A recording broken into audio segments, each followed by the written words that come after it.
panel is a tourism panel, which I'm going to chair myself. Tourism, as we all know, particularly for those who are visitors, tourism is the other pillar of our economy. Financial services and tourism, we are the two areas that drive our economy and by extension a lot of the income in the territory. And we had financial services this morning.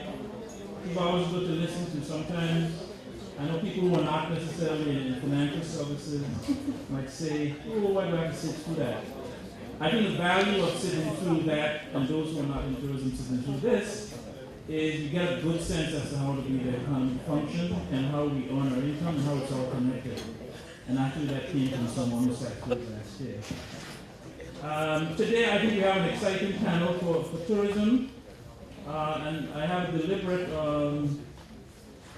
very deliberate and provocative caption for tourism. Good. Tourism, time to lead again. In the tourism area, BVI, as I said this morning, has been blessed with very significant God-given fundamentals. As a destination, we are catching up in some ways and moving ahead in others. And today's discussion, we want to look at what I think, if I may say so, are four areas which really should show some opportunity for the BVI going forward. One is new to our parlance and new to our thinking, medical tourism. And in that regard, we asked none other than Renée Stephano, who is the president of the Medical Association, to come in and speak to us today.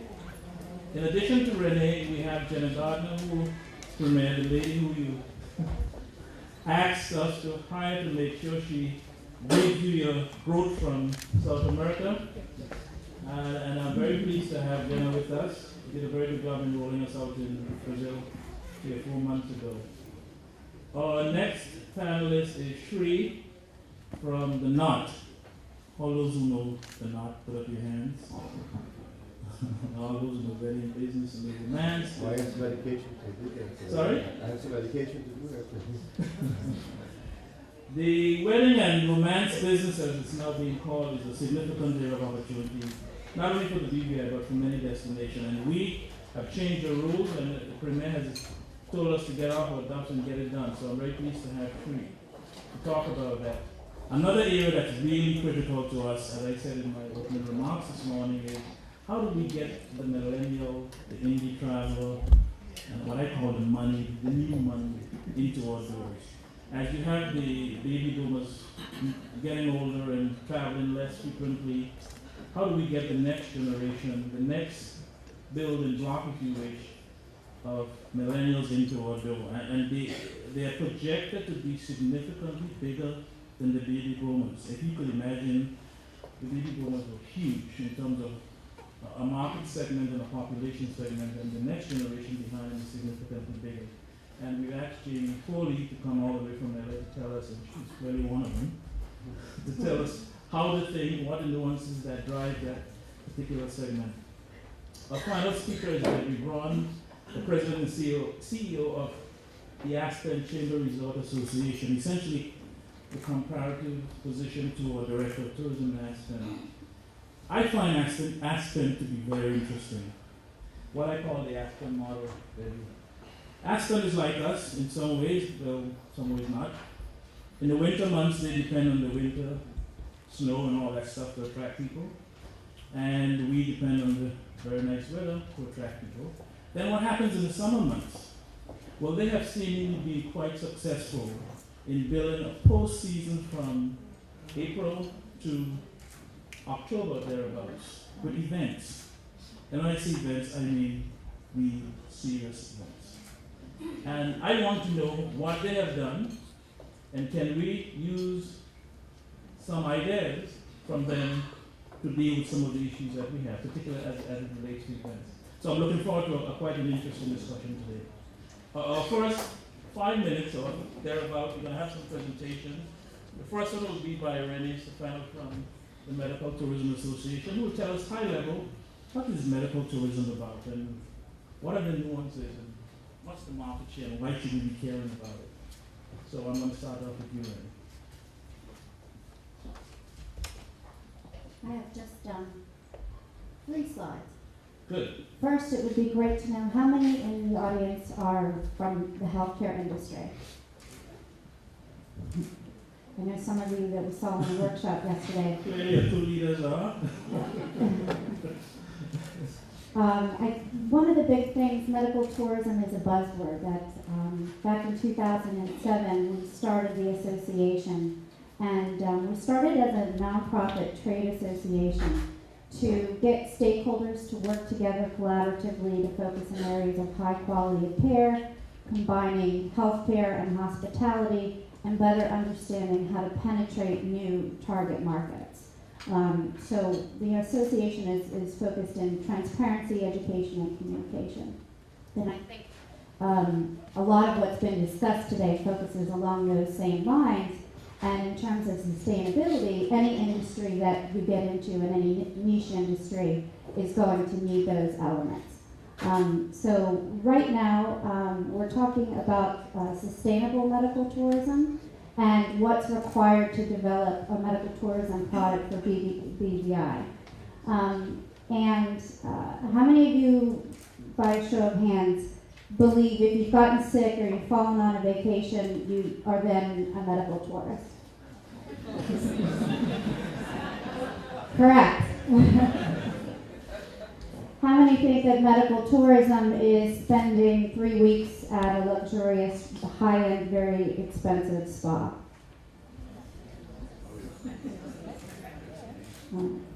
So we have the terms medical tourism and wellness tourism are used simultaneously, but they are 2 separate industries. Our association covers both, so I'm going to touch upon really the integration of those 2 sides. Some of the numbers, if we look at tourism generally, there's like 1 billion tourists that were in 2012, which generated $6 trillion and 255 million jobs. When you look at the healthcare industry and the medical tourism industry, that's a $60 billion industry. And the wellness tourism industry is projected at $440 billion. So it's not a small new industry. It's something that has been going on for a long time. People have always looked to travel elsewhere if they can't get good quality health care at home, if they can't access it, if they can't afford it, if they're looking for different types of procedures that are unavailable, meaning maybe they're not approved or they're experimental or they're just new industries, and other people just travel for privacy.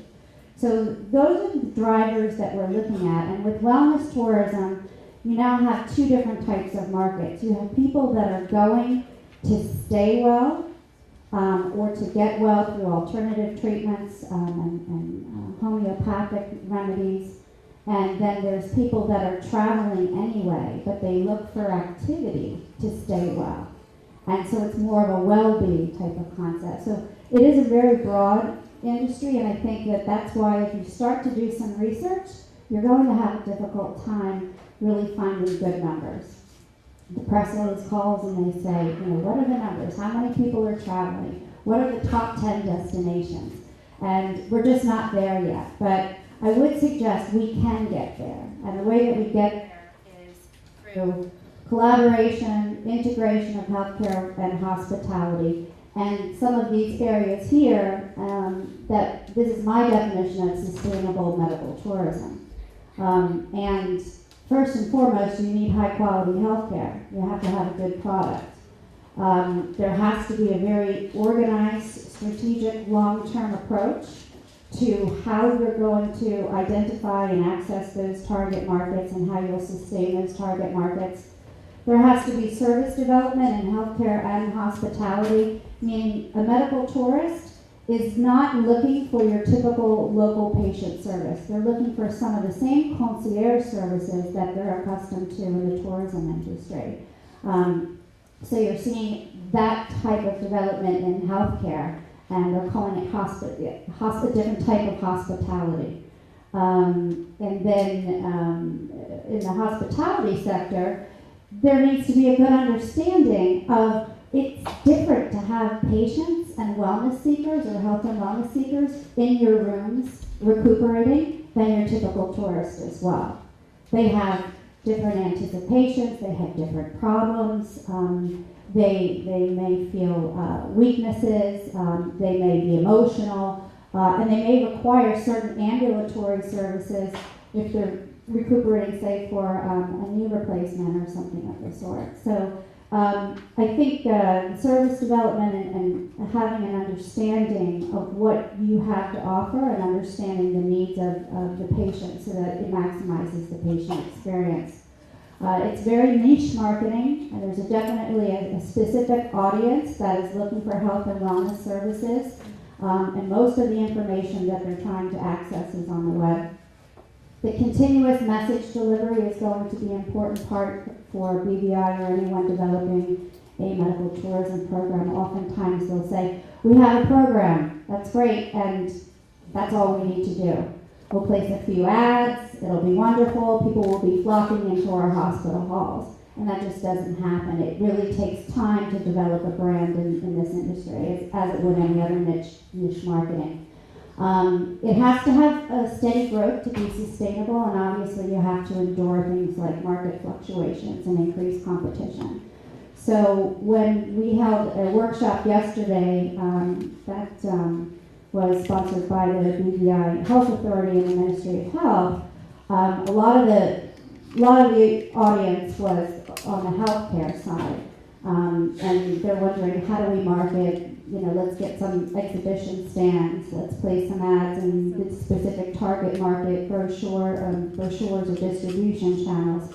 But it really takes more than that. It really is it's a combined effort between the healthcare and hospitality side. So we did see people from the taxi organizations, from the airports, everything impacts that experience from the time someone lands on the website, until they return home. And the other thing I wanted to mention is that for BVI, one of the largest markets is the U.S. marketplace and U.S. employers.